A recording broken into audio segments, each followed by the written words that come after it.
Olá pessoal, tudo bem? Eu sou a doutora Daniele Cosme, médica hematologista, especializada em transplante de medula e venho aqui hoje conversar um pouquinho com vocês sobre o transplante de medula halogênico, tá? Então, o transplante de medula halogênico, ele é usado para determinados grupos de doença, tá? Os mais comuns são as leucemias agudas, a leucemia mieloide aguda, a leucemia linfoblástica aguda. E esse tipo de transplante também ele pode ser feito em pacientes com linfoma de Hodgkin, super refratário às quimioterapias ou às imunoterapias e ao transplante autólogo anterior também.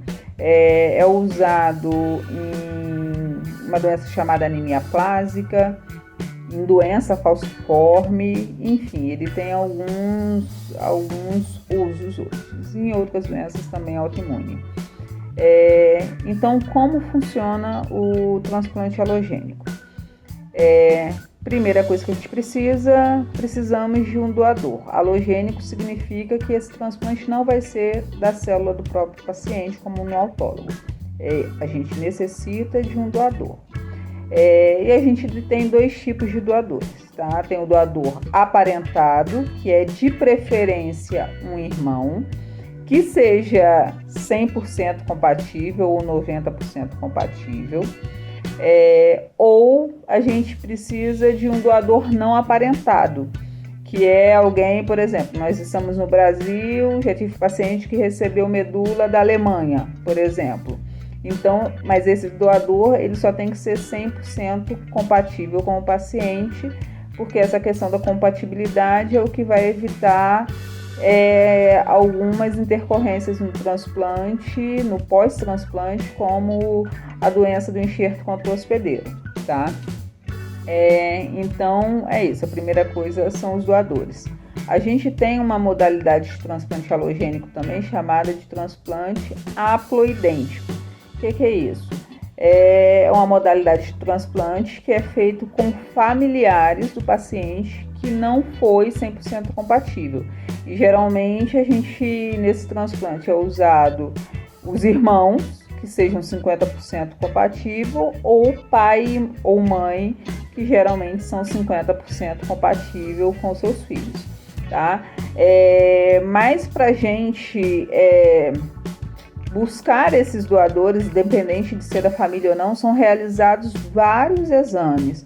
Por exemplo, se você precisa de um transplante, não tem o doador, é filho único e seus pais têm 70 anos de idade, por exemplo, a medula dos seus pais, teoricamente, pelo envelhecimento natural das células, tá? Não seria uma medula ideal para que fosse usada nesse transplante halogênico. Então, seria o preferencial buscar realmente um doador não aparentado.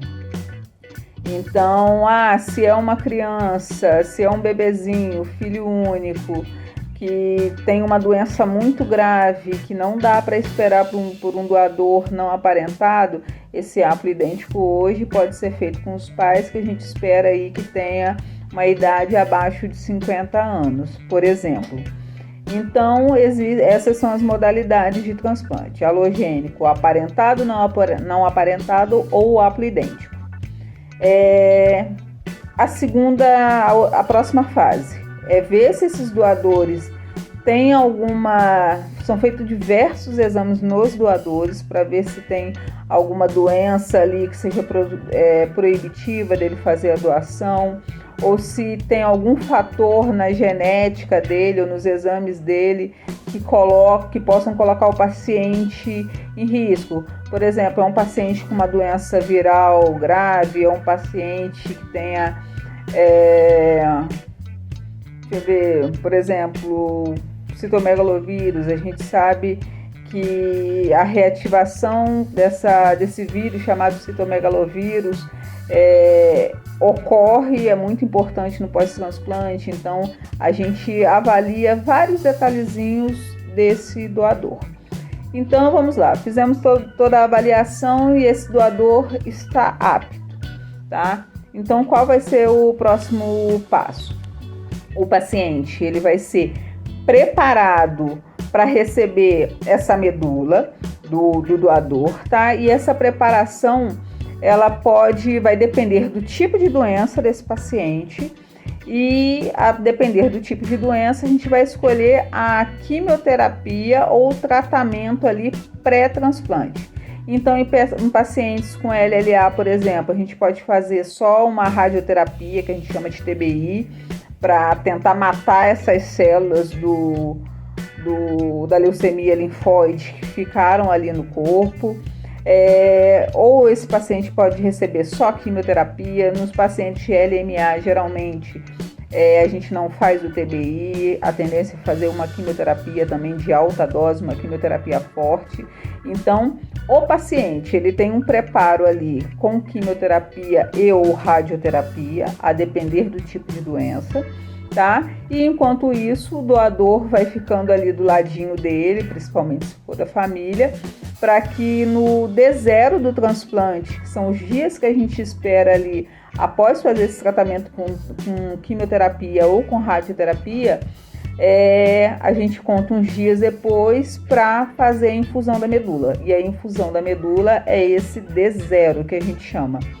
Então, após chegou nesse D0, a medula do doador, as células tronco do doador, elas são coletadas ou através da medula óssea por punção, tá? Que é indolor, porque esse paciente vai estar anestesiado.